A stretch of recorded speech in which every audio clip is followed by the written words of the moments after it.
뾰로롱 안녕하십니까. 여기 지금 저희 사건 반장 스튜디오 말이죠. 오픈 스튜디오여서 외풍이 지금 장난이 아닙니다. 엄청 추워요. 자, 진실 추적자 사건 반장 시작합니다.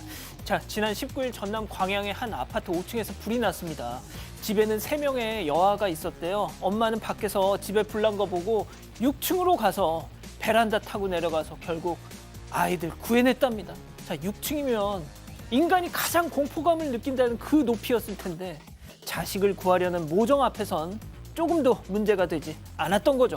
자, 오늘 출연자 소개해 올리죠. 예, 자, 김하나 아나운서, 박지훈 변호사, 박상희 한국열린사이버대 교수, 손수 변호사 나오셨습니다. 안녕하세요. 안녕하세요. 예, 영상부터 달립니다. 자, 사건 반장만 시작하면 이유 없이 저렇게 왔다 갔다 춤을 추는 2살짜리 아들 문무엘입니다. 예, 괜찮은 거 맞죠? 하신 문준기님. 크게 될 상입니다. 예, 자, 고양시 메가박스입니다. 간만에 영화 보러 왔다가 저 사람 때문에 짜증나 죽겠네요. 야, 너 종 내려 하신 임병영님. 자, 고3 되는데 게임 때문에 맨날 엄빠랑 싸우는 아들놈 강릉고 박땡땡아 너 정신 차려 하신 박민철 정영희 부부님.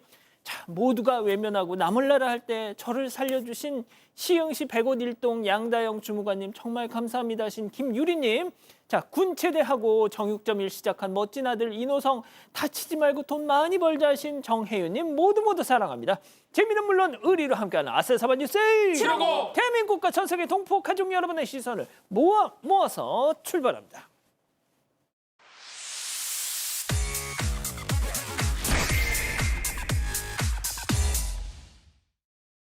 첫 번째 가볼까요? 최종 전과 육범입니다. 자, 논란을 논란으로 덮고 있는 인물 제보 사진 만나보시죠. 자, 요즘 홈쇼핑 대란이라는 윤기 촤잘 육즙 가득 임성근 셰프의 LA 갈비가 4kg에 64,000원. 어머, 이건 사야 돼. 자, 며칠 뒤에 띵동 배달이 왔는데요. 자, 보세요. 나옵니다. 두둥. 후라이팬 위 고기 4덩이 양념만 흥건한 채 초라하게 담긴 모습. 이 정도면 주문한 건 양념 소스요. 고기는 서비스격 아닌가요? 그렇죠. 양념에 잠겨 있는 고기가 좀 초라해 보이는데요. 임성근 씨의 이름을 건 LA 갈비를 구매했다가 피해를 봤다는 제보가 들어왔습니다. 최근 홈쇼핑 공식 사이트에서 임성근 씨 이름의 LA 갈비를 구입을 했다고 해요. 임 씨가 홈쇼핑에 직접 출연해서 판매한 제품과 동일한 제품으로 400g짜리 갈비 10팩을 약 64,000원에 구입을 했다고 합니다. 그러니까 한 팩당 6,400원인 꼴인데요. 자, 그런데 어제 배송을 받고 나서 저렇게 한 팩을 열어보니까 광고와는 다르게 고기의 양이 현저히 적었다는 겁니다. 곧바로 고객센터에 문의를 했지만 고객센터 측에서는 양념 포함 400g으로 규격에 맞다, 문제가 없다라는 답변을 받았다고 해요. 결국 환불도 받지 못했는데요. 제보자는 아니 이럴 거면 그냥 갈비 양념장을 사는 게 낫겠다라면서 답답함을 토로했습니다. 그런데 이 일이 또 단순히 제보자만 당한 일은 아닌 듯합니다. 임성근이 판매하는 LA 갈비, 또 갈비탕 등을 구매한 다른 누리꾼들이 온라인에서 비슷한 불만을 토로한 글들이 여럿 발견됐습니다. 자, 그리고 이제 본론으로 돌아가죠. 당초 3번 음주운전 했다로 시작됐던 고백, 최최종까지 걸쳐서 전과 6건. 6번. 자기의 전과를 모르진 않습니다. 암기가 아니죠. 뭐 다 벌금 받고 처벌받았기 때문에 다 알고 있을 건데 최초에는 적게 얘기했는데 특히 3건이라 그랬는데 음주도 보니까 1건이 더 있었고요. 아이고. 그거 말고도 다른 전과도 있습니다. 도로교통 위반, 폭행 전과도 있어서 최최종으로는 6건이 지금 된 상황이고 본인도 SNS에 미안하다 사과하는 내용의 글을 올렸고요. 특히 공식적으로는 모든 방송을 하지 않겠다라고 선언한 그런 상황입니다. 방송을 이제 안 하겠다. 중단 선언을 하긴 했습니다. 그렇군요. 이제 막 시작하려고 그랬는데 방송 중단. 좋습니다. 다음 이어가죠. 김밥 한 줄에 50만 원? 자, 온라인에서 화제가 되고 있는데요. 사진 만나보시죠. 김밥 리카노 좋아. 자, 김밥과 커피가 한 세트. 단돈 50만 원. 자, 50만. 이 양반이 진짜. 자, 황당하려던 찰나. 그게 아니고요. 자꾸 음식 먹고 환불하는 옆 성형외과 진상들 때문에 그냥 안 팔렵니다. 자, 이게 어찌된 일입니까, 이거? 최근 SNS에 올라온 한 사진이 화제가 되고 있는데요. 서울 강남의 한 김밥집 배달 앱 안내문 사진입니다.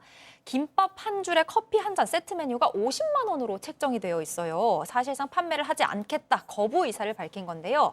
안내문에 있는 땡땡 성형외과 주문 금지라는 문구가 눈에 띕니다. 해당 병원에서 김밥 취식 후 지속해서 환불과 취소를 반복했다. 주문 금지라고 써놔도 주말에 또 주문하고 취소하더라. 이런 설명이 덧붙어 있었는데요. 업주는 반복되는 환불과 취소로 시간과 비용, 정신적인 스트레스가 감당하기 어려운 수준이었다고 가격을 이렇게 책정하게 된 배경을 설명했습니다. 아유, 저거 얼마나 한다고 저럽니까? 특히나 그 성형외과 저희도 봤더니 엄청 큰 데던데. 그러니까요. 돈도 엄청 많이 버실 것 같은데 원래 이 김밥하고 이 김밥 리카노 이 가격은 9,500원이라고 합니다. 그런데 이렇게 주소가 표시되지 않는 배달앱에서는 더 이상 팔지 않겠다라고 얘기를 하시면서 그러나 이제 다른 배달앱에서는 계속 판매를 하겠다라고 입장을 밝히셨어요. 근데 저는 좀 놀랐는데요. 이 해당 배달 플랫폼이 배달 완료 후에도 이용자가 직접 주문을 취소할 수 있는 기능이 있대요. 그러다 보니까 이렇게 얌체들이 음식도 받고 그다음에 환불도 해버리는 그럼 얌체 환불족이 나타났다고 합니다. 그래서 더 이상은 할 수 없다라는 결정을 내리셨다고 합니다. 아유, 그렇군요. 좋습니다. 다음 이어가죠. 내 것처럼 쓱입니다. 첫 번째 제보 영상 만나보시죠. 골목길을 뚜벅뚜벅 끼 유턴 가게 앞 행거로 직진. 이거 고급 아웃도어 브랜드 북쪽 얼굴이잖아. 패딩 조끼 쓱 저렇게 꺼내보더니 어디 보자 사이즈가 라지. 이거 완전 내 거잖아 이거. 자 뚜벅뚜벅 되돌아가면서 패딩을 착용하는 거 좀 보십시오. 한파 대비 끝났어요 이제. 자 북쪽 얼굴 영어로 하면 무슨 브랜드인지 아실 텐데요. 패딩 조끼 주인 원래 주인은 뭐 입고 가라고 저걸 훔쳐갑니까? 네, 경주에서 술집을 운영하는 제보자의 제보 영상인데요. 지금 보면은 건물 밖에 지금 옷걸이가 있었고 여기에 음식 냄새 때문에 원래 손님들의 겉옷을 걸어놓습니다. 그런데 이때는 저녁 5시 반이거든요. 아직 문 열기 전에 문 열 준비를 하던 제보자가 이게 본인 옷을 밖에 걸어놓은 거예요. 그런데 지나가던 저 남성이 한번 보고 지나갔다가 다시 돌아와서 저걸 챙겨갑니다. 그런데 좀 전에 좀 이따 나오겠죠?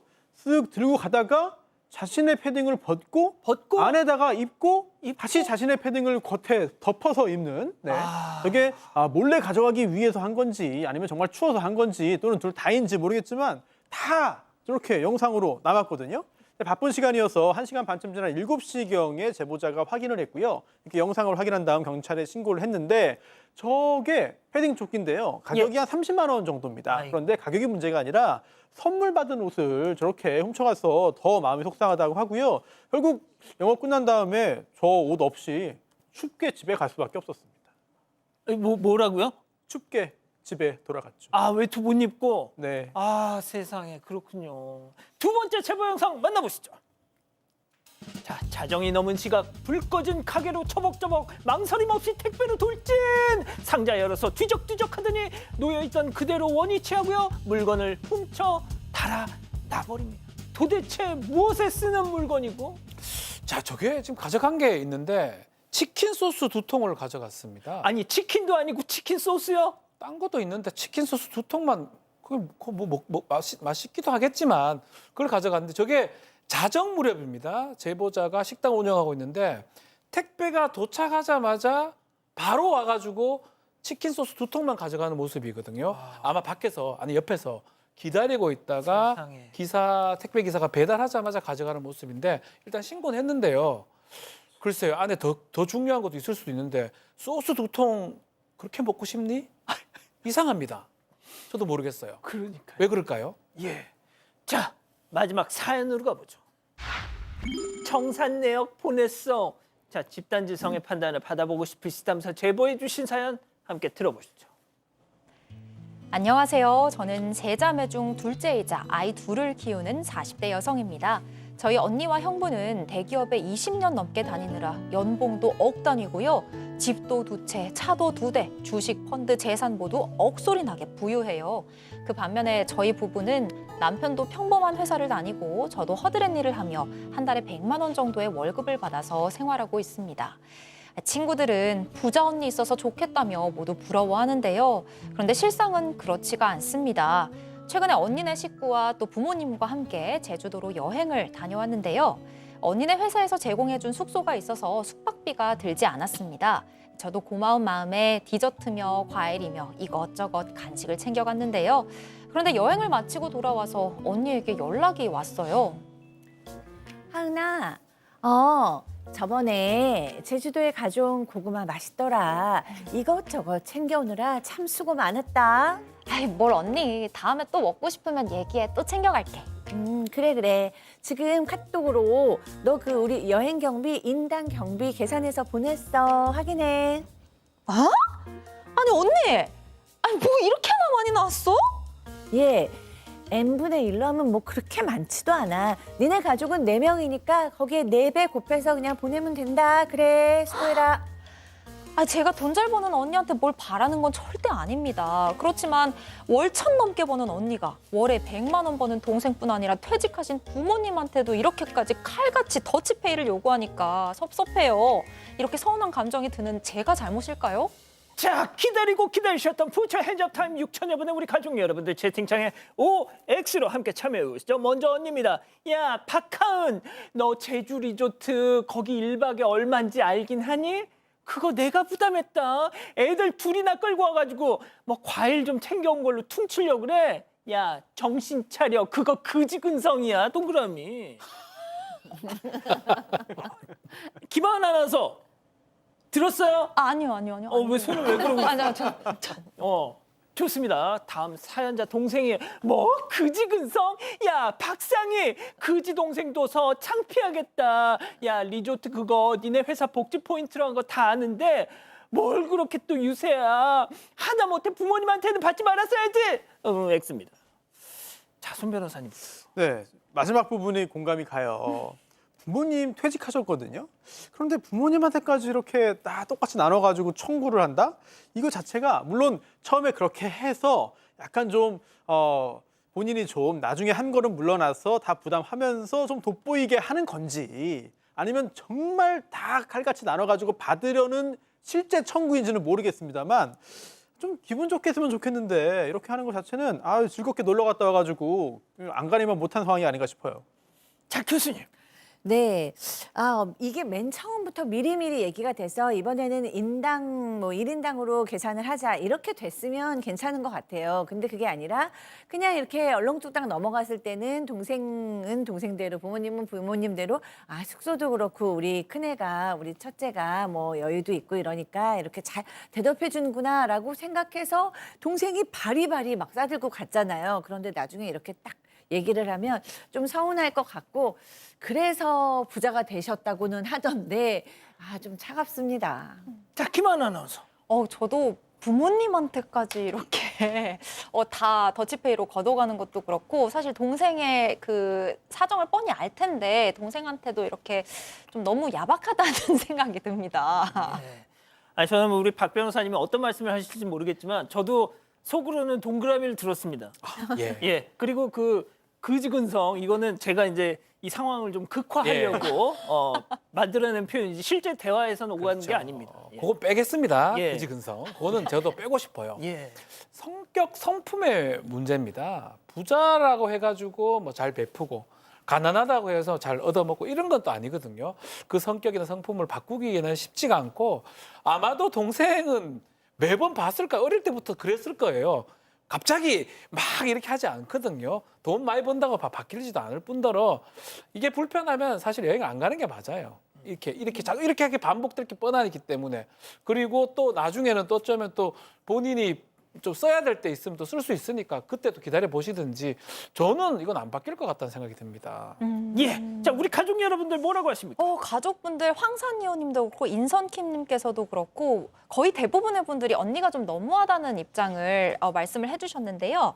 그런데 애슐리 식스님께서 애초에 누가 돈을 낼지 정하고 갔어야 했다라는 말씀을 해주셨고 또 사방한 군님께서는 우리 가족이었으면 저는 인연 끊었습니다라는 말씀까지 하셨습니다. 그렇군요. 예. 제보 메일, 제보 카톡 많은 연락 주시고요. 잠시 후 돌아옵니다. 채널 고정 리모컨 돈터치. Here for your trip? 호텔에서 말이야. 누군가는 프로포즈를 주고받았대. 나는 어떤 방을 만나게 될까? 어디라도 걱정 없이 트립. 호텔 최저가 보장제 24시 고객센터. 호텔 예약도 트립닷컴. 아침입니다. 나왔다. 쉴 새 없이 터지는 타코의 매력. 타코까지 서브웨이답게. 서브웨이 타코 샐러드.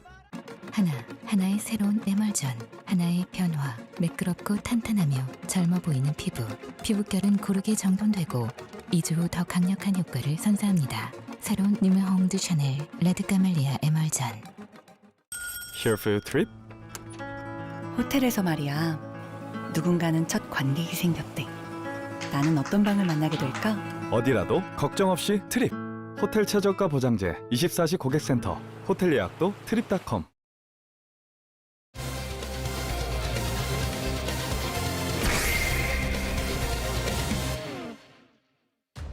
마사지 가게에 찾아온 손님이 시비를 걸며 계속 위험한 물건을 던졌다는 직원의 제보가 들어왔습니다. 몸싸움 끝에 이를 제압했는데 쌍방폭행으로 몰릴 위기에 놓였다는 주장입니다. 어떻게 된 일인지 알아봅니다. 자, 이 마사지 가게에서 일한 지 5주 정도 됐다는 20대 초반 남성분의 제보입니다. 지난 주말 저녁에 이 가게로 찾아온 한 손님 때문에 지금 빨간 줄, 그러니까 뭐 전과 기록이 남겨질 위기에 처했다는 건데요. 자, 김하은 아나운서 어떤 일입니까?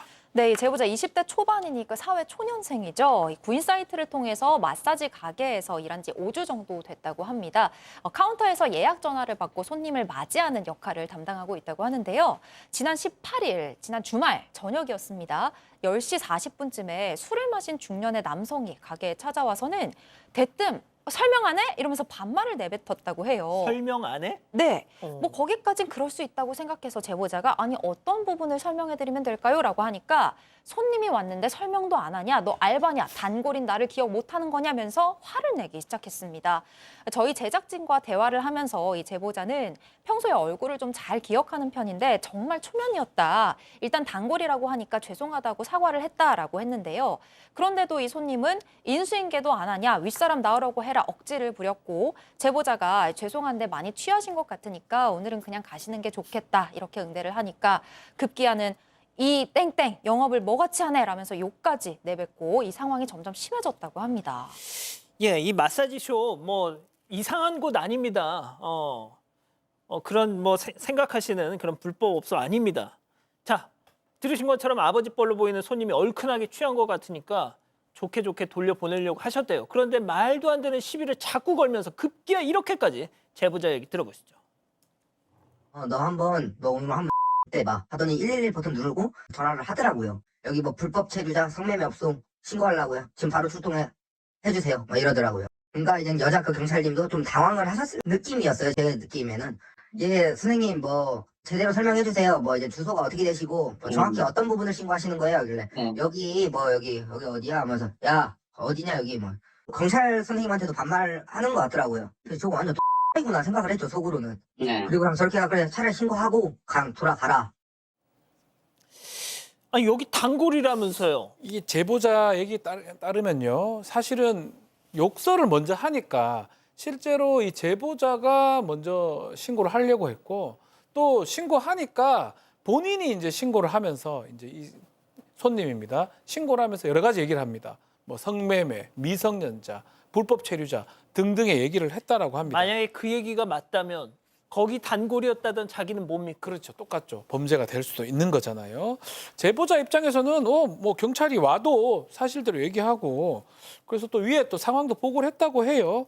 그 후에 손님이 간 줄 알았는데 한 20분 정도 지나서 다시 손님이 왔답니다. 그 사람이 와서 치화해줬어! 라고 얘기를 했대요. 선심을 쓰듯이. 내가 경찰에 신고했다가 치화해줬어! 하니까 뭐 연락 치화했냐? 지금 제보자죠. 조사 받겠다라고 하니까 그때서야 욕설을 했는데 욕설이 이제 부모님 욕설을 좀 했다고 해요. 부모님 욕설을 하니까 직원, 이 제보자 입장에서는 이건 참을 수 없다라고 해서 같이 욕을 하면서 화를 냈다고 합니다. 자, 여기부터가 이제 시작입니다. 부모님 욕설이 나오기 시작하니까 이 제보자, 이 알바 직원분이 뭔가 쎄함이 느껴지더래요. 그래서 경찰에 신고를 해야 되겠다. 112에 신고를 막 하려던 그 찰나였습니다. 어떻게 됐을까요? 체크포인트 짚어보죠. 강속구. 자, 직접 들어보시죠. 112를 누르고 있던 찰나에 이제 거기에 있는 그 뭐랄까 신발꽂이 그거 던지고 이제 그 사람 손이 먼저 그 유리에 가 있었고 그리고 그거를 저한테 딱 던지려고 하는 거 보고 이제 거기서는 순간 너무 소름이 막 돋더라고요. 와 이건 잘못 맞으면 큰일 난다. 오리 모양 그거 말씀하시죠? 예 맞아요. 그게 다 유리입니다. 생유리. 상당히 무겁습니다. 예. 그래가지고 제가 경찰한테도 이제 급하게 막 빨리 좀 와달라고 하고 있는 찰나에 이제 그 소화기를 들으러 가는 모습을 제가 제 눈으로 보이잖아요. 그 사람이 제 앞에 있으니. 네네. 그래서 이거는 진짜 큰일 나겠다. 던져서 머리라도 맞으면 이건 바로 즉사하겠다라는 생각도 막 순간적으로 막 그 정말 많은 생각이 들더라고요. 와, 교수님 방금 보셨어요? 네. 그 소화기 겨우 피했어 진짜. 정말 너무 위험했어요. 그러니까 부모님 욕까지 하니까 이제 도저히 못 참고 이 제보하신 분도 같이 욕을 하기 시작했어요. 그랬더니 너 나와 싸우자 쳐봐 막 이렇게 도발을 했습니다. 그런데 이때만 해도 절대로 나는 안 친다 이런 생각을 하고 있었대요. 참으신 거예요. 그런데 갑자기 가게 명함 하나를 제보자 얼굴에 이제 던지기 시작했어요. 이것만 해도 이제 가볍게 시작했잖아요. 그런데 112 신고하려고 딱 전화를 드니까 그때부터 철제 신발꽂이, 플라스틱으로 된 가격표 이것까지 이제 던지더니 이제 너무나 위험하게도 유리로 된 오리 장식자 이거 유리잖아요. 예. 큰일 납니다. 그런데 이제 일부 또 물건은 등을 맞았대요. 물건에 등을 맞았대요. 그러면서 간신히 피하고 있는데 결국에는 소화기를 집어 던졌습니다. 간발의 차이로 피했어요. 와 이거를 내가 정말 맞으면 즉사할 수도 있겠구나라는 생각이 들었다고 합니다. 자, 그런데 영상을 계속 보면 물건 집어 던진 걸로 끝나느냐? 아닙니다. 2라운드 시작합니다. 손 변호사님. 그렇습니다. 소화기 던진 다음에 카운터 안쪽으로 들어와요. 그렇게 들어오려고 하면서 제보자의 배를 3번이나 발로 걷어 찹니다. 예, 찼다. 영상이 나오죠. 저렇게 차고요. 또 손으로 3번 때리고 3번 발로 배를 차고 얼굴을 때리고 밀치고 이렇게 일방적인 폭행을 이어갑니다. 그리고 저 카운터 안쪽으로 들어오려는 이유가 뭐였냐? 단순히 때리려고 하는 게 아니라 아까 그 유리 오리상 있잖아요. 예. 그게 깨졌는데 그 깨진 유리 조각을 가지러 온 거다. 그래서 이걸 가지고 공격을 하면 이거는 굉장히 좀 치명적일 수 있으니까 이거를 막아야 했다라고 지금 제보자는 주장을 하고 있고요. 그러면서 사실 이 제보자가 운동을 오래 했답니다. 그리고 지금 정확히 다 나오진 않습니다만 전체 영상을 보면은 체격도 굉장히 좋고요. 또 연령이나 이런 걸 다 고려할 때 정말 때리고 싶었다.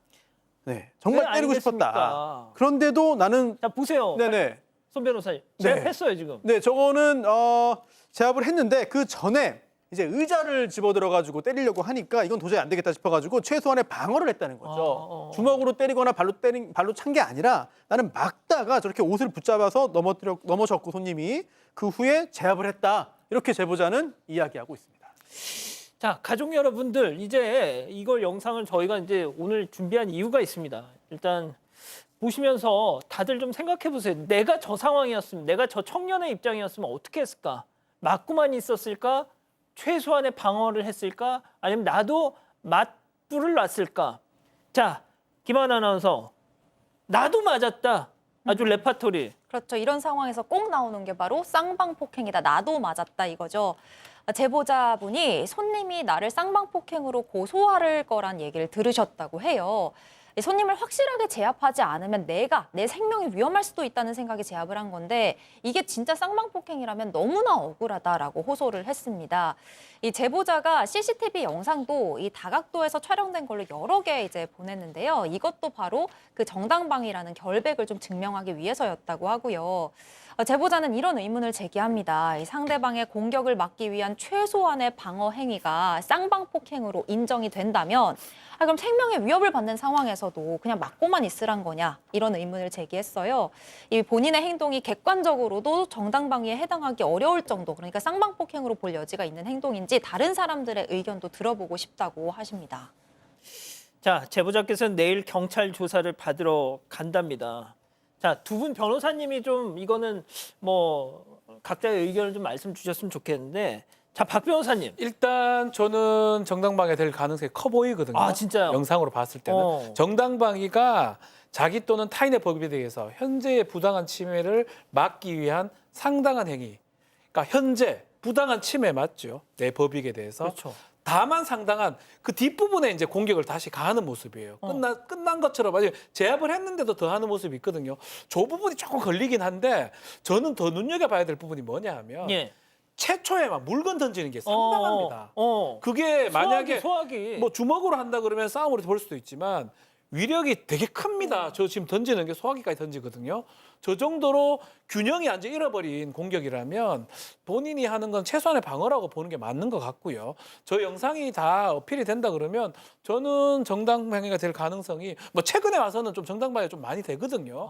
가능성이 더 크지 않을까 이렇게 예상을 해봅니다. 손 변호사님. 네. 만약에 제가 저 청년이었으면 저는 저거보다 더 했지 그렇죠. 가만히 안 있습니다. 저. 네, 그래서 제보자의 이야기처럼 정말 최대한 상황을 회피하려고 했고 또 진짜 저지하려고 잘 했어요. 참으셨어요. 예, 예. 뭐 체격 차이라든지 뭐 연령을 고려할 때 정말 맞상대 하려고 했으면 진작에 할 수 있었는데 잘 피한 것으로 보이고요.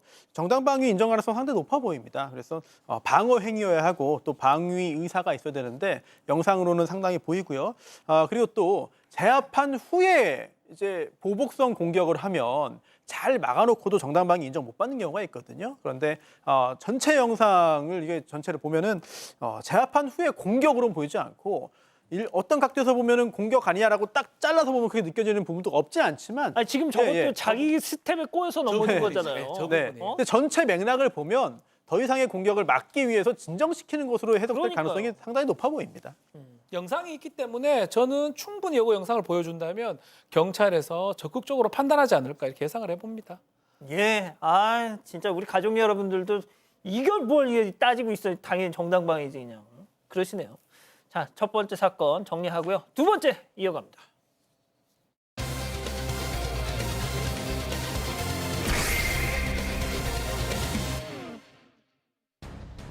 제주의 한 식당에서 버섯 파스타를 주문했다가 담배로 추정되는 이물질이 나왔다는 제보가 들어왔습니다. 사비로 성분 검사까지 진행해 버섯은 아니라는 결과를 받았지만 식당 측은 업무방해 등의 혐의로 제보자를 고소했습니다. 어떻게 된 일인지 알아봅니다.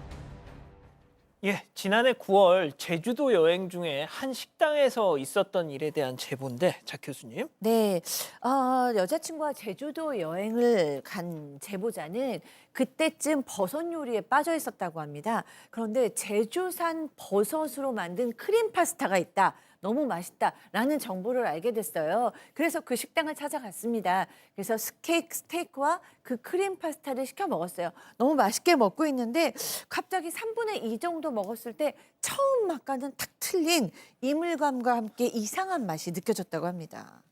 대체 뭘 씹었을까요? 왜 이물감이 느껴졌을까요? 체크포인트 짚어보죠. 담배 꽁다리? 자, 제보자 얘기 들어보시죠. 뭐 한 3분의 2쯤 먹었을 때 갑자기 씹었는데 뭐가 이상한 맛이 나면서 물이 쫙 나오는 거예요. 이게 씹혔는데 안 끊어지는 거예요. 그래서 뱉었어요. 뱉어 냄새 맡으니까 담배 쩐내라 그러잖아요. 그게 쫙 나는 거예요. 그래가지고 거기 사장님을 불러서 얘기를 하는데 처음에 미안하다고 하면서 담배 꽁초가 아니고 버섯 꼬다리라 그래요. 그건데 사람들이 많이 오해를 한다. 그렇게 얘기를 하다 그래서 아니 버섯 꼬다리하고 담배 필터로 우리가 구분을 못하겠냐. 맛이 다르고 육안으로 봐도 담배 필터인 거예요. 저희가 볼 때는. 근데 여자 사장님이 담배 피는 사람이 없다고 하면서 자기가 임신 중이기 때문에 절대 있을 수 없다고 얘기하길래 일단 가게에서 소라를 피우는 건 아닌 것 같아서 일단 의무를 저희가 챙겨가지고 나왔어요. 파스타에서 아까 그게 나왔다. 그러니까 이게 담배 필터 부분 아니냐? 네네. 그렇죠. 제보자의 주장에 따르면 그런 거죠. 당시에 파스타를 먹다가 뭔가 좀 다르게 느껴지는 게 이물감 느껴지는 게 있었어요. 그래서 씹었는데 액체가 찍 나오면서 담배 찢는 냄새가 확 났다고 제보자는 이야기합니다. 그런데 버섯이면 씹으면 끊어지잖아요. 씹히잖아요. 그런데 이게 안 씹혀가지고 뱉었더니 저런 모양인 겁니다. 그래서 이 제보자가 사실 그동안 흡연자였습니다. 5년 전에 끊었거든요. 그 흡연자이기 때문에 난 잘 안다. 이거 담배다. 이렇게 생각을 해서 바로 사장을 불렀고요. 그런데 이 사장은 이거 담배가 아닙니다. 이게 버섯입니다. 라고 이야기를 했고요. 역시 사장도 이렇게 강하게 얘기를 했어요. 우리 식당 주방에 담배 피우는 사람이 없다. 절대 담배일 리 없다. 라고 비난을 했고요. 또 주방장도 좀 황당하다는 표정을 짓고 갔거든요. 제보자는 이거 더 이상 말이 안 통하겠다라고 생각을 해서요. 이 이물질 사진을 찍고 또 직접 챙겨서 식당 밖으로 나왔습니다. 특히나 이제 뭐 사장님이 지금 임신 중이라고 해서 더더군다나 담배를 피울 수 있는 그런 환경이 아니라고 하는데, 자 그러면 그 식당에서 아까 그 이물질을 들고 나온 뒤에 어떻게 했습니까? 성분 검사를 이제 직접 받아보는데 사실은 가장 이제 중요한 게 중간에 좀 탔는 것으로 보이는 검은색 그 모습이 보입니다. 그러니까 피고 꽁초 같은 게 아니냐라고 얘기하니까 그게 버섯 줄기다. 저 나오는 버섯 줄기다. 이렇게 표현했다고 합니다. 근데 이제 뭐 변명인지 설명인지 몰라도 육수를 끓일 때 버섯을 넣는데 이게 담배는 아닌 것 같다라고 답장을 보냈다고 하고요. 근데 제보자는 이제 담배를 폈던 사람이라고 하잖아요. 버섯 맛하고 담배 맛이 많이 차이 납니다. 뭐 그 차이가 나는데 이게 구별 못 하겠냐 해서 시청 위생과에 얘기를 했고, 위생과에는 육안으로는 확인이 가능한데 성분 검사는 지금 어렵다라고 얘기를 하고, 그래서 이거 뭐 안 보내겠다라고 하면서 국민신문고에 신고를 하면서 자기가 직접 검사를 의뢰할 수 있는 기관을 소개받았다고 합니다. 자, 그래서 이 제보자께서는 본인 비용 사비를 들여서 앞서 보신 그 이물질을 사설 업체에다 성분 검사를 해달라 의뢰했답니다. 결과는 어땠을까요? 제보자 얘기 들어보시죠. 뭐 민간에서 할 수 있는 데가 있다. 그래서 접수를 했어요. 그래서 검사하기 전에 필터다라고 검사 결과가 나가진 않는데요. 그래서 제가 그럼 버섯이 아니다라는 건 뭐 가능하냐? 그거는 나온다는 거 100%. 그러네. 그럼 그거면 되겠다. 왜냐면 제 생각에는 버섯만 아니면 된다라고 생각을 했고, 이게 검사 소견서가 나와서 이게 버섯이 아니다라는 내용인데 이제 다 해결이 됐다고 생각을 했는데 담배 필터다 그리고 버섯이 아니다 라고 이렇게 한글로 이렇게 적혀지지 않으니까 그러니까 인정을 할 수가 없다는 거예요. 그러니까 파스타에서 나온 그 이물질이 담배라고 단정할 수는 없지만 버섯은 아니다라는 결과라는 거죠. 네, 그러니까 버섯은 아니다라는 그 말이 명시되어 있는 건 아닙니다. 그런데 이 업체에다 성분 검사를 맡기기 전에 버섯이 아닌지 정도를 확인할 수 있다는 답을 받고 사비 41만 9천 원을 들여서 검사를 진행을 했던 거라고 해요. 그리고 검사 결과가 정확하게 어떻게 나왔냐면요. 버섯은 현미경으로 관찰했을 때 균사 및 포자의 형태 등이 확인이 되는데 해당 시료에서는 이런 특징이 확인되지 않는다.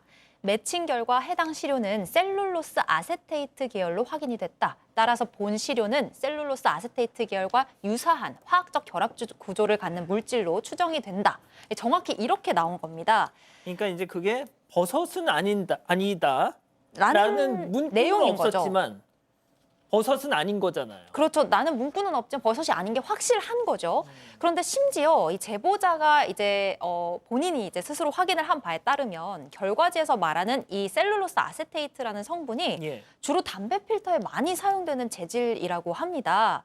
그런데 이후에 제보자가 다시 식당에 연락을 하니까 식당에서는 결과지에 담배꽁초라고 나와 있냐라면서 버섯을 납품하는 업체에서도 별도로 검사를 진행할 예정이니까 그 해당 시료를 우리 쪽에 보내달라 이런 요구를 했습니다. 이게 참 복잡하네요. 자, 교수님, 그런데 이 과정에서 이 제보자가 또 뭐 한 가지를 포착했다고 주장합니다. 네, 그렇습니다. 그러니까 이제 제보자는 식당 SNS에서 제주산 표고를 사용한다 그래서 그 버섯으로 만든 요리가 먹고 싶어서 이 식당을 이제 찾아간 건데 이 버섯 납품업체의 주소를 이 제보자에게 이제 알려줬는데 제주가 아닌 다른 지역인 거예요. 그래서 아 나는 제주인 줄 알고 여기까지 간 건데 이거 다른 지역 버섯이네라는 생각이 들어서 이상하다고 생각이 들어서 그다음에 이제 국민신문고에 원산지 표시 위반 민원을 넣었습니다. 그랬더니 원산지를 다르게 표시하고 있는 것을 적발했다라는 답을 결국에는 받았다고 합니다. 그리고 이제 이런 과정에서 검색을 했는데 버섯을 채취하는 과정에서 담배꽁초가 들어갈 수 있다라는 기사를 읽으셨다는 거예요. 아, 식당 잘못이 100%는 아니고 버섯을 채취하는 아마 그 공장의 잘못일 수도 있겠다 이런 생각이 납품업체의 잘못일 수도 있겠다라는 생각을 하셨대요. 그런데 그런 어떤 검사 결과를 다 보여줬는데도 식당에서는 아니다 버섯이다 담배일 리 없다 끝까지 이렇게 얘기하고 사과도 하지 않으니까 굉장히 마음이 상하셨대요. 결국에는 식당에 공식 사과문 요청하면서 음식값, 검사 비용, 위자료까지 합쳐서 240만 원 상당의 손해배상을 요구하는 내용 증명을 보냈다고 합니다. 자, 이후에 식당도 제보자에게 내용 증명을 같이 또 맞불을 놨고요. 명예훼손, 모욕, 업무방해, 협박 등의 혐의로 고소를 했습니다. 저희가 그래서 식당 측에도 연락해서 입장을 들어봤습니다. 네, 식당 측은 이거 담배 아니다. 버섯이 확실하다라는 입장을 계속 유지하고 있고요. 특히 손님이 검사를 이뤄했는데 이게 40일 지난 후에 한 거다. 그렇다면 이 검사 대상이 되는 이 시료를 바꿨을 가능성도 있는 거 아니냐. 어떻게 정말 그 음식에서 나온 그 이물질을 검사했다고 장담할 수 있냐. 이렇게 의문을 제기하고 있습니다. 그리고 또 검사 결과를 보더라도 이게 담배 필터라는 그런 문구는 없지 않냐. 그래서 그 분석 결과만을 통해서 명확하게 담배라고 이거 확정할 수 없는 거 아니냐라는 입장을 유지하고 있고요. 또한 아까 그랬잖아요. 충분히 사과했고 그리고 식사 비용과 검사 비용 다 드리겠다고 했다.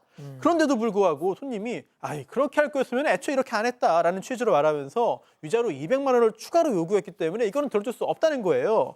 이렇게 민원도 많이 넣고 악성 민원이기 때문에 고소했다라는 입장인데요. 이제 경찰 조사를 이 제보자가 받은 상태입니다. 그리고 경찰에 이 이물질 시료를 제공한 상태이기 때문에 수사를 통해서 밝혀지지 않을까 생각됩니다. 예, 뭐 일단 서로가 이제 고소를 하고 그런 지금 상황이긴 합니다만 박 변호사님, 저는 말이죠 이 방송을 지금 전해드리면서도 가급적이면 법적인 해결보다는 원만히 좀 양측이 똑같습니다. 제가 지금 봤을 때는 상황이 상당히 커질 수밖에 없는 상황입니다. 한쪽은 큰 피해를 입을 수가 있고요. 두 쪽 다 상처를 입을 수 있기 때문에 그래서 뭐 이 정도에서 마무리하는 것도 방법 중에 하나다. 다만 이제 고소를 했기 때문에 지금 대부분 사실은 합의가 되거나 고소 취하가 되면 뭐 없어질 범죄들이 좀 있거든요. 그래서 이 부분은 또 위자료 부분하고 한번 쌍방이 조금 고려를 좀 해보는 게 필요하지 않을까 생각이 듭니다. 예, 원만히 좀 다시 한번 이렇게 만나는 자리를 마련하셔서 대화로 해결하시길 좀 바라봅니다. 자, 이렇게 정리하고요. 별별 상담소 이어갑니다.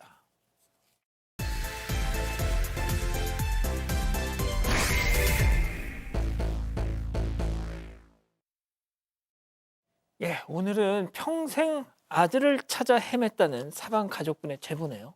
네. 제보자는 50대 여성입니다. 그 과거에 남편과의 사이에서 5살 아들을 키우면서 아주 행복하게 살았어요. 남편은 가정적이었고 아들에게는 아주 끔찍한 아빠였습니다. 그런데 출장을 한번 다녀와서 완전 다른 사람이 돼서 나타났습니다. 뭐 아내하고 눈도 안 마주치고 손도 좀 이렇게 잡으려고 그러면 탁 이렇게 내치고요. 네, 그러면서 얼마지 않아서 나는 당신하고 사는 게 이제 전혀 행복하지 않다라면서 이혼을 요구한 거예요. 그리고 남편은 가출을 합니다. 그리고 어느 날은 또 집에 들어와서 난장판을 만들고 간 적도 있다라고 합니다. 그러면서 남편은 최후의 수단으로 이혼 안 해주면 아들 양육권 내가 뺏을 거야 뭐 이런 식으로 얘기를 했어요. 경제적으로 더 불리했던 이 제보자는 아들을 지키기 위해서 합의 이혼을 해주게 됩니다. 너랑 사는 게 행복하지 않아 갑자기 이혼을 요구하더니 아들 내가 데려간다 너 이혼 안 해주면. 어쩔 수 없이 아들을 내가 키우기 위해서 합의 이혼을 선택했습니다. 자, 그런데 이혼 사유, 나중에 진짜 이혼 사유를 알게 됐죠? 네, 이 제보자 전 남편과 사이가 좋지 않았던 한 친척을 통해서 전 남편이 이혼을 한 바로 다음 날 곧바로 외국으로 출국을 했고, 그리고 나서 현재 다른 여성과 재혼을 했다는 사실을 알게 됐습니다. 그러니까 이혼의 진짜 사유가 전 남편의 외도 때문이었던 거예요. 과거 전 남편이 한 달간 출장을 갔던 그 시기에 첫사랑이었던 여성과 연락이 오랜만에 닿았고, 두 사람이 전화와 이메일을 주고받으면서 썸을 탔다고 합니다. 둘 다 가정이 있는 기혼자였는데 각자 이혼을 하고 외국에서 함께 살기로 약속을 했고요. 이 전 남편이 제보자한테 이걸 숨기고 이혼을 마친 뒤에 첫사랑이 있던 외국으로 바로 떠났던 겁니다. 아이고, 첫사랑 진짜. 자, 제보자 아내분은 이미 끝난 일이라 생각하고 참고 넘어가셨대요. 하지만 예상치 못한 문제가 시작됩니다. 얘기 들어보시죠. 양육권 때문에 제가 이혼을 했잖아요. 근데 보낼 수밖에 없었던 이유가 아이가 어느 날 갑자기 증상이 오기 시작했어요. 근데 그게 감당이 안 될 정도로 심하게 오고, 그래서 이제 미술 치료하고 상담 치료하는 중에 아이가 항상 똑같이 아빠 얼굴만 그리는 거예요. 그래서 제가 어느 날 물어봤어요. 아빠한테 가서 살고 싶니? 그렇다고 얘기를 하더라고요. 아, 아빠가 더 좋다. 10살이잖아요. 아빠의 좋은 모습만 기억하고 있었고 계속적으로 아빠를 찾았다고 해요. 아빠를 찾다가 결국은 좀 소아 우울증 같은 거, 또 발달 장애를 겪었다고 아이고야. 합니다. 암만 이제 잘 보려고 하더라도 문제가 생길 수밖에 없는 상황이고, 또 아빠를 좀 만나게 해주겠다 얘기를 했던 것 같아요. 아빠가 있으면 좋겠다. 외국에 가고 싶다. 계속 그렇게 얘기하니까 결국 전 남편한테 보내야 되겠다. 다만 언제든지 아들을 만나게 해주겠다. 또 외국에서 교육받는 게 도움이 될 것이다. 라고 이제 전 남편이 설득을 했다고 합니다. 아, 아들 나한테 보내라. 언제든지 보게 해줄게. 교육 잘 할 수 있다. 그래서 결국은 5년 만에 이 아들을 전 남편한테 보내게 됩니다. 자, 그런데 지금부터가 시작입니다. 아들 언제든 만나게 해줄게. 얘 교육을 위해서라도 외국 생활하는 게 좋잖아 해서 보내줬어요. 자, 그런데 연락 뚝. 네, 일주일 만에 연락처를 바꾸고요. 연락을 딱 끊어버린 거예요. 연락을 할 방법이 없어진 겁니다. 제보자가 당연히 놀랐죠. 그래서 이제 전 시댁을 찾아갔어요. 그랬더니 문도 안 열어주고요. 경찰에 신고해서 경찰만 왔습니다.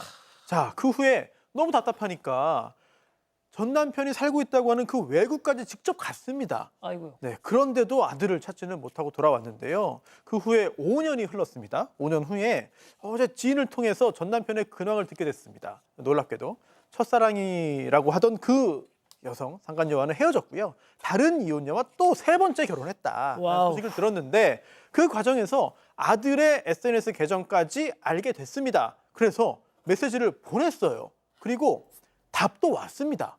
아들로부터 엄마 맞냐 이런 답장이 왔는데요. 그런데 그 후에 갑자기 이 아들의 SNS 계정 자체가 없어진 겁니다. 제보자 입장에서는 의심할 수밖에 없죠. 전 남편이 이 사실을 알게 된 다음에 아들의 SNS 계정을 아예 없앤 거 아니냐, 삭제한 거 아니냐, 이런 의심을 했습니다. 자, 그래도 이 제보자 아내분은, 엄마는 끈질긴 노력 끝에 20년 만에 성인이 된 아들과 재회를 합니다. 맞습니다. 3년 전에 아들 지인을 알게 됐고, 통해서 아들하고 연락이 됐다고 합니다. 다음 달에 한국에 들어가니까 만나자고 연락이 왔다고 그러고, 정말 기대하면서 20년 만에 공항에서 아들을 만나게 됐는데, 네. 놀랍게도 만났는데 약간 차가운 느낌이 들었다고 해요. 아들이요? 아들한테. 그래서 뭔가 좀 이상하다 생각이 들었는데, 전 남편한테 연락이 와서 그 아들하고 있지 말고 할머니한테 빨리 보내주라라고 얘기를 했다고 자기 해요. 엄마. 예, 그래서 전 시댁에 보내주면서 아들한테 얘기를 좀 했다고 합니다. 미안하다라고 얘기하니까 아들이 하는 말이 그거예요. 곁에 있어주면 미안하다고 얘기를 하니까 자기도 너무 20년간 힘들었다. 그 얘기는 좀 하지 말자라고 얘기하면서 연락처만 주고받고 그냥 헤어졌다고 합니다. 아, 엄마 20년 동안 나도 많이 힘들었어. 옛날 얘기는 말자. 딱 철벽을. 자, 그리고 최근에 제보자 이 엄마 아들의 결혼 소식을 듣게 되셨대요. 기쁘죠? 자, 그런데 곧 실망으로 바뀝니다. 얘기 들어보시죠.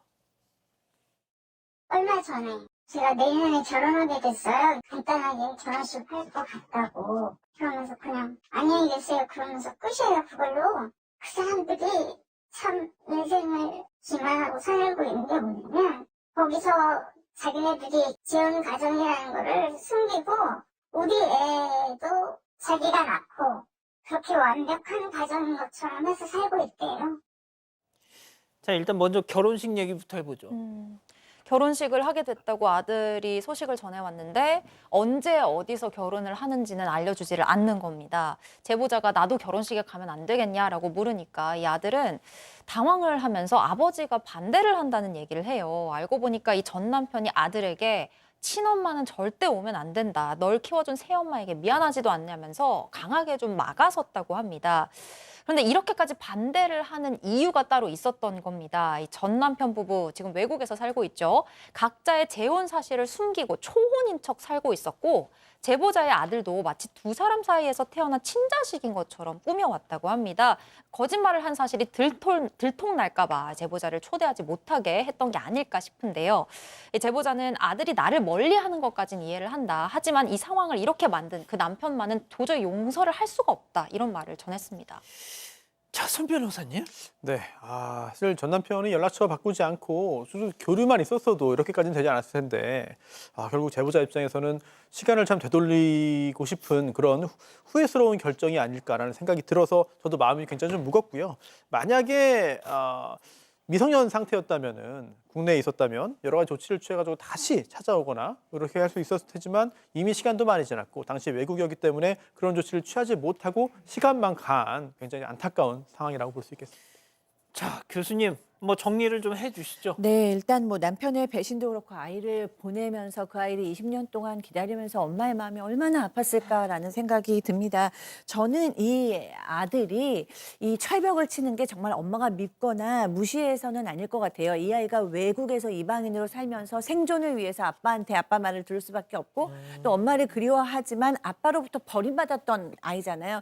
그렇기 때문에 거기서 버림받지 않고 잘 살기 위해서 최선의 노력을 했고 그러면서 또 엄마에 대한 생각도 시간이 지나면서 또 아빠의 시각으로 영향을 받았을 것이고요. 엄마를 그리워하지만 표현 못했을 거라고 생각합니다. 그래서 먼저 수소문을 해서 연락이 왔잖아요. 그리고 이제 저는 이 어머니께서 너무나 속상하겠지만 지금 끝도 아니라고 생각합니다. 왜냐하면 자식들은 이게 끝이 아니고 결국에는 진실을 알고 싶어 하거든요. 맞아요. 우리 엄마는 어떻게 지냈을까? 나에 대한 마음이 어땠을까? 곧 그것을 결혼하고 나서 아빠가 된 후에는 반드시 알고 싶은 날이 올 것이라고 생각합니다.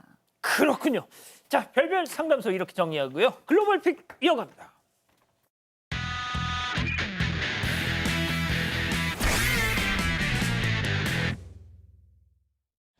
길을 걷던 여성이 갑자기 휙 뒤를 돌아봅니다. 그리고는 흉기를 든 채 뒤에 있던 남성과 몸싸움을 벌이려고 하는데요. 흉기! 너무 무섭죠. 그런데 이 여성 곧장 뒤돌아서더니 또 빠르게 걸어갑니다.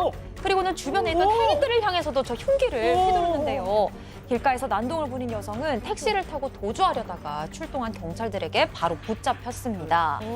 그런데 이 여성의 난동이 이번이 처음이 아니라고 해요. 과거에도 버스에서 흉기를 들고 승객들을 위협하다가 제압을 당했던 전력이 있었습니다. 왜 저래? 상습범이었는데요. 이 경찰은 여성을 입건했고 정신질환 여부를 확인 중이라고 합니다.